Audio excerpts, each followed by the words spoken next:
الحمد لله نحمده ونستعينه ونستغفره ونؤمن به ونتوكل عليه ونعوذ بالله من شرور أنفسنا ومن سيئات أعمالنا من يهده الله فلا مضل له ومن يضلله فلا هادي له ونشهد أن لا إله إلا الله وحده لا شريك له ونشهد أن سيدنا ومولانا محمدا عبده ورسوله بالهدى ودين الحق أرسله أما بعد فأعوذ بالله من الشيطان الرجيم بسم الله الرحمن الرحيم قل إن كنتم تحبون الله فاتبعوني يحببكم الله صدق الله مولانا العظيم وصدق رسوله النبي الكريم إن الله وملائكته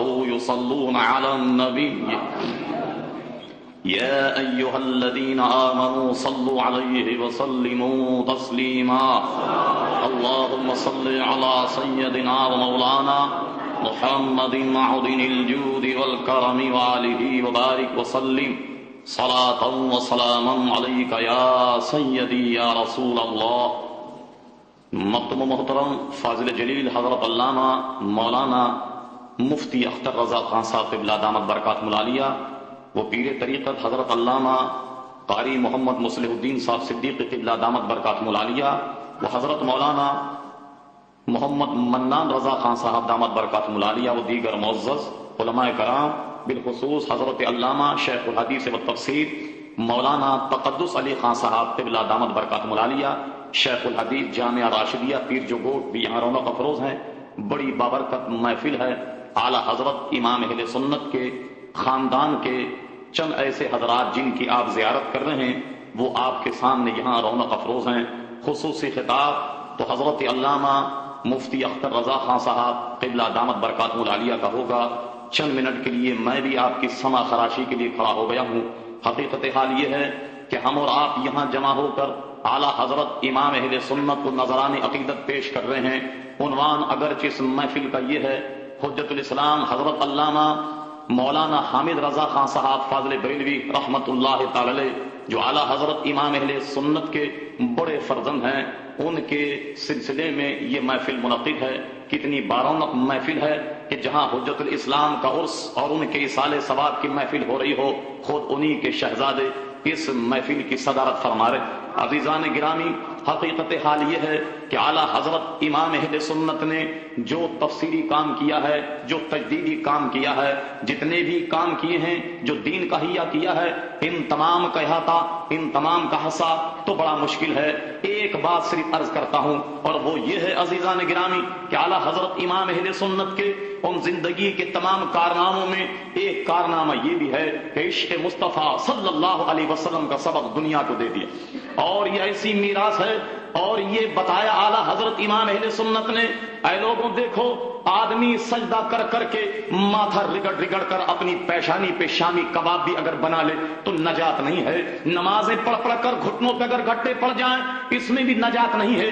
روزہ رکھ رکھ کر اپنی آنتوں کو سکھا بھی لے اس میں بھی نجات نہیں ہے. حج کر کے لاکھوں روپیہ ضائع کر دے اس میں بھی نجات نہیں ہے. ہاں گناہ گار ہی کیوں نہ ہو مگر اس کے دل میں شمع محمدی کی گویا شمع محمدی اگر روشن ہے اس کی نجات تو بہرحال ہو سکتی ہے. اور بغیر عشق محمدی صلی اللہ تعالی علیہ وسلم آدمی کی نجات نہیں ہو سکتی. عزیزان گرامی، اعلیٰ حضرت امام اہل سنت نے اپنے آقا و مولا جناب نبی کریم صلی اللہ علیہ وسلم کو ان عمدہ الفاظوں سے تعبیر کیا ہے کہ آپ کا نعتیہ دیوان پڑھنے دیکھنے اور سمجھنے سے تعلق رکھتا ہے. میں کیا تفصیل عرض کروں کہ عشق مصطفیٰ ان کے سینوں میں کیا تھا. ایک واقعہ جو بڑا مشہور ہے اس سے آپ اندازہ لگائیں کہ عشق مصطفیٰ امام اہل سنت کے سینے میں کس طریقے سے راسخ ہے. بریلی شریف کا وہ واقعہ کہ ایک مرتبہ اعلیٰ حضرت امام اہل سنت پالکی میں کہیں تشریف لے جا رہے ہیں، کمہاروں نے آپ کی پالکی اٹھائی کہ تھوڑی دور چلنے کے بعد بھرائی ہوئی آواز میں امام اہل سنت اپنے وقت کا عظیم مجدد یوں گویا ہوتا ہے کہ اے مزدوروں میری پالکی نیچے اتار دو۔ سارے مزدور سامنے کھڑے ہو گئے، کہنے لگے لوگوں ارے میرے عشق نے نبی کریم علیہ السلام کی خوشبو کو محسوس کیا ہے، تمہیں اپنے جد امجد کی قسم ہے بتاؤ تم میں کوئی سید زادہ تو نہیں ہے؟ تمام لوگ کھڑے ہوئے ہیں اور اصل میں جو ایک سید زادہ تھا اس کے چہرے کا اتار چڑھاؤ دیکھنے سے تعلق رکھتا تھا۔ وہ کہنے لگا مولانا مزدور سے ذات پات نہیں پوچھی جاتی، اس سے تو صرف کام لیا جاتا ہے اور مزدوری دی جاتی ہے۔ سمجھ گئے امام اہل سنت کہ اس کا تعلق ہی سید گھرانے سے ہے، اور یہ دیکھ کر کے احمد رضا تو عشق مصطفیٰ کا بڑا دم بھرتا ہے۔ ارے کل قیامت میں اگر آقا یہ کہیں احمد رضا ہمارے عشق کے بڑے گن گاتا تھا، ارے ہمارے شہزادے کا کندھا کیا اس لیے تھا کہ تو اس پر سواری کرتا؟ بتاؤ احمد رضا کی عشق کی کتنی بڑی رسوائی ہوگی، اس کے محبت کی کتنی بڑی رسوائی ہوگی۔ اپنے زمانے کا مجدد اپنی دستار اتار کر شہزادے کے قدموں میں ڈال دیتا ہے اور ہاتھ جوڑ کر کہتا ہے شہزادے مجھے معاف کر دو، شہزادے مجھے معاف کر دو۔ یہ رقت انگیز واقعہ تمام حاضرین دیکھ رہے ہیں کہ ہو کیا گیا۔ ایک پھٹے ہوئے کپڑے پہنا ہوا ایک بوسیدہ قسم کا آدمی ظاہری طور پر نظر آتا ہے اور اپنے زمانے کا مجدد اپنی دستار اس کے قدموں میں ڈالے ہوئے ہاتھ جوڑ کر کھڑا ہے اور بارہا کہتا ہے شہزادے مجھے معاف کر دو۔ وہ کہتا ہے میں نے معاف کیا، میں نے معاف کیا۔ امام اہل سنت عشق کی حرارت یہ کہتی ہے کہ شہزادے اس کا ازالہ تو جب ہوگا کہ تم پالکی میں بیٹھو اور احمد رضا تمہیں کندھا دے دو۔ اللہ اکبر، غور کیجئے، عشق نبی کریم صلی اللہ تعالی علیہ وسلم بالآخر اس شہزادے کی ضد پر اسے پالکی میں بٹھا کر جب تک امام اہل سنت نے کندھا نہ دے دیا اس وقت تک قلب کو تسکین نہیں ہوتی ہے۔ ایمان سے کہو کہ جس کی اولاد کے بارے میں جس کے دل میں اتنی محبت اتنا عشق ہو ان کے جد امجد جناب نبی کریم علیہ السلام سے محبت کا کون اندازہ لگا سکتا ہے؟ یہ دس امام اہل سنت کو کس نے دیا؟ آئیے لگے ہاتھ جنید بغدادی کا وہ واقعہ دیکھیے کہ جس نے امام اہل سنت کو یہ سبق دیا۔ جنید بغدادی اپنے زمانے کا مشہور پہلوان، اپنے زمانے کا رستم ہے اور بغداد کے اس حاکم کے برابر ان کی نشی رکھی ہوتی ہے۔ ایک موقع پر بادشاہ وقت یہ اعلان کرتا ہے کہ جنید کو جو شکست دے گا اتنا اتنا انعام پائے گا۔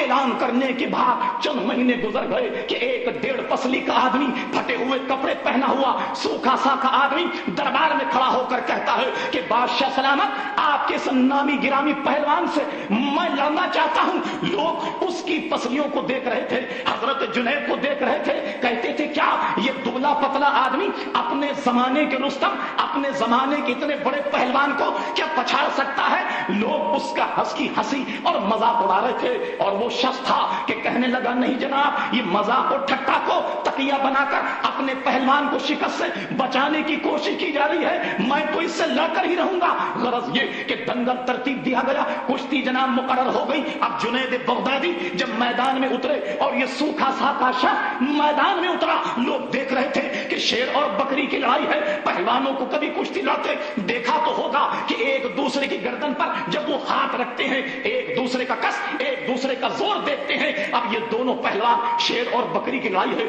دنیا دیکھ رہی ہے یہ کیا تماشا ہے، یہ کیوں بلا وجہ اپنی زندگی سے تنگ آ کر جنید سے لڑنے کے لیے آیا؟ یہ دونوں حضرات ایک دوسرے کے کندھے پر جب ہاتھ رکھتے ہیں اور دونوں کے سر مل گئے، اس سوکھے پہلوان نے کہا، اس دبلے پہلوان نے کہا کہ جنید میں خوب جانتا ہوں کہ تو اپنے وقت کا پہلوان ہے، میں پہلوان نہیں ہوں، مگر اے جنید میرے بچے فاقوں سے تڑپ رہے ہیں، اگر آج تو اپنی عزت مجھ پر قربان کر دے، میرا تعلق حضور کے گھرانے سے ہے، میرا تعلق ہاشمی خاندان سے ہے، اے جنید اگر آج تو پچھڑ جائے اپنی عزت کو خاک میں ملا دے، میں اگر اس کشتی کو جیت گیا تو تیرے کشتی مارنے کے بعد تجھے پچھاڑنے کے بعد مجھے اتنا انعام ملے گا کہ میرا گھر بھر پھلے گا پھولے گا۔ مگر جنید میں تجھ سے وعدہ کرتا ہوں کہ آج اگر تو نے اپنی عظمت کا سودا میرے لیے کر دیا، سرکار کے لیے کر دیا اور اہل بیت کی محبت میں اگر تو نے آج یہ ذلت برداشت کر دی، میں تجھ سے وعدہ کرتا ہوں کہ کل قیامت کے میدان میں اپنے نانا جناب نبی کریم علیہ السلام سے تیرے سر پر فتح و نصرت کی دستار بندھا دوں گا. جنید شہرت کو دیکھتے ہیں, جنید نام کو دیکھتے ہیں, جنید اپنی پہلوانی کو دیکھتے ہیں, ادھر سید زادے کو دیکھتے ہیں, اہل بیت کو دیکھتے ہیں, حضور کا عشق اور حضور کی محبت ایک طرف شہرت. اب جنید ہیں کہ جناب شچوپن میں پڑے ہوئے ہیں کہ کیا کیا جائے, اگر ہارتا ہوں تو ذلت ہوتی ہے اور اگر جیتتا ہوں تو توہین مصطفیٰ کا مرتکب ہوتا ہوں, کیا کیا جائے. جنید نے فی الفاظ یہ فیصلہ کر لیا, عزت جاتی ہے تو جائے, شہرت جاتی ہے تو جائے, اگر لوگ میری بےزتی کریں تو کیا کریں, مگر آج میں نے یہ فیصلہ کر دیا کہ اپنی عزت و ناموس اس شہزادے پر قربان کر دوں گا. چنانچہ لوگ دیکھتے ہیں کہ دیکھتے ہی دیکھتے ایک ایسا داؤ لگا کہ چاروں شانے چت اپنے زمانے کا پہلوان پڑ گیا اور وہ سوکھا پہلوان اس کے اوپر ہے. لوگوں نے بڑی داد تحسین دی اور تو وہ شہزادے لوگوں کے کندھوں پر ہوتے ہوئے جا رہے ہیں, مگر آج جنید کا پرسان حال کوئی نہیں. آج جنید پر لوگ اس کی شہرت, اس کی پہلوانی, اس کے اس قوی پن پر لوگ حیرت کرتے ہیں. آج جنید کی وہ ذلت ہوئی کہ اس سے پہلے نہیں ہوئی. آج ان کا کوئی پرسان حال نہیں, آج ان کا کوئی غمخوار نہیں. اس کے بعد تنہے تنہا رات ہونے کے بعد دنگل سے اٹھے اور چلے گئے اپنے گھر. رات میں جب سوتے ہیں, بستر میں جب لیٹے, راتیں کچھ بڑی تھی مگر لگتا یہ تھا کہ آج کی رات کچھ اور طویل ہو گئی. اب سوچتے ہیں شہرت کہاں گئی, عزت کہاں گئی, پہلوانیت کہاں گئی, سرکاری وظیفہ ملتا تھا وہ بھی ختم ہو گیا. مگر ہاں سوچتے ہیں کہ ہاں یہ سب کچھ حضور کی محبت میں قربان کیا ہے. ارے شہزادے نے یہ بھی تو کہا ہے کہ اے جنید, اگر آج اپنی عزت میرے آقا کے نام پر قربان کر دے, کل قیامت کے میدان میں فتح و نصرت کی دستار تیرے سر پر بندھاؤں گا. جنید کہتے کیا مجھ جیسا گناہگار آدمی حضور کے ہاتھ میرے سر دستار باندھے, کیا ایسا ہو سکتا ہے میرے مولا؟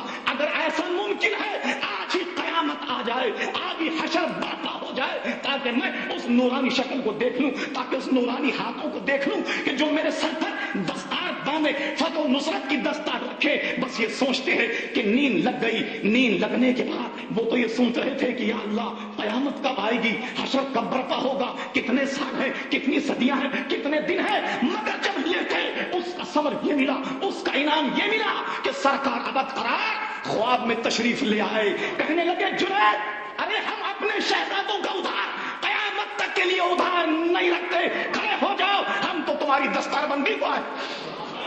ادھر جنید پر حال کھلا کہ یہ سودا ارے اتنا وہ نہیں تھا تاخیر والا کہ قیامت میں یہ سارا سما ہوتا. حضور آ گئے, جنید کھڑے ہو گئے اور حضور صلی اللہ علیہ وسلم نے فتح و نصرت کی دستار آج جنید کے سر پہ ایسی باندھی کہ کوئی کیا بتائے کہ جنید جب صبح اٹھے, بڑے بڑے قوس, بڑے بڑے قطب اپنی جھولیاں پھیلا ہوئے حضرت جنید کے بھیگ کے منتظر ہے. عزیزان گرامی, یہ وہ سبق تھا امام اہل سنت نے لیا اور اس کے بعد کہتے ہیں شہزادے جب تک اس پالتی میں نہیں بیٹھو گے, میں جب تک تمہیں کندھا نہیں دوں گا میرے قلب کو تسکین نہیں ہوگی. اور یہی وہ عشق رسول تھا کہ ببانگ دہر کہا امام احمد رضا کا سینہ چیرا جائے, اس کے دل کے دو ٹکڑے کیے جائے, ایک پہ لکھا ہوگا لا الہ الا اللہ, دوسرے پہ لکھا ہوگا محمد رسول اللہ. ہاں ہاں یہی وہ عشق مصطفیٰ ہے. کہتے ہیں لوگوں میرا جب انتقال ہو میری قبر کو قد آدم کھودنا.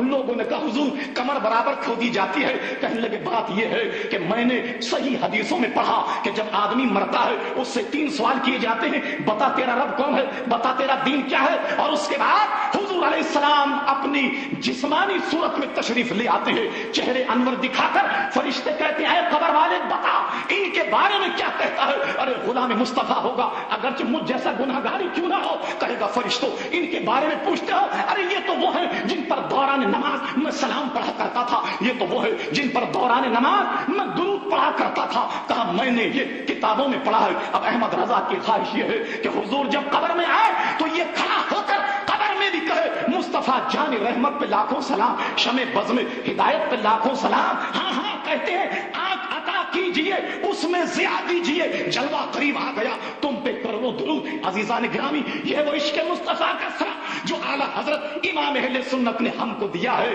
ہمیں اسی کو مضبوطی کے ساتھ تھامے رہنا چاہیے. قسم خدا کی نجات نجات نجات اگر ہے تو اسی سبق میں ہے. ہاں ہاں کیوں رضا آج گلی سونی ہے, اٹھ میرے دھوم مچانے والے.